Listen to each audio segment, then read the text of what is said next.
एक अच्छा ब्लॉग बनाने के लिए आपको 3 चीज़ों की ज़रूरत होती है। पहला, आप बहुत ज़्यादा ट्रैवलिंग करते हो। दूसरा, आपका नए लोगों से इंटरेक्शन बहुत अच्छा हो एंड आपकी लाइफ बहुत ज़्यादा अनप्रिडिक्टेबल हो। मेरे पास इन तीनों में से कोई चीज़ नहीं। मैं बताता हूँ कि मेरा सारा दिन कैसे गुजरता है।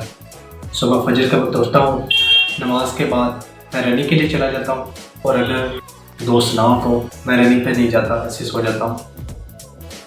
और उसके बाद 3 से 4 घंटे मैं अपने लैपटॉप पे लगा रहता हूँ, like watching movies, collection of different ideas, collection of different datas and much more.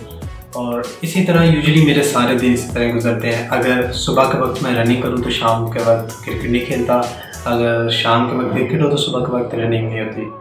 So I feel like creating something, but mind में मेरे आइडियाज़ से पहले एक्सक्यूजेज आते हैं, और आज से तकरीबन I have no nothing interest in my life, so I am making vlog every time and any single days।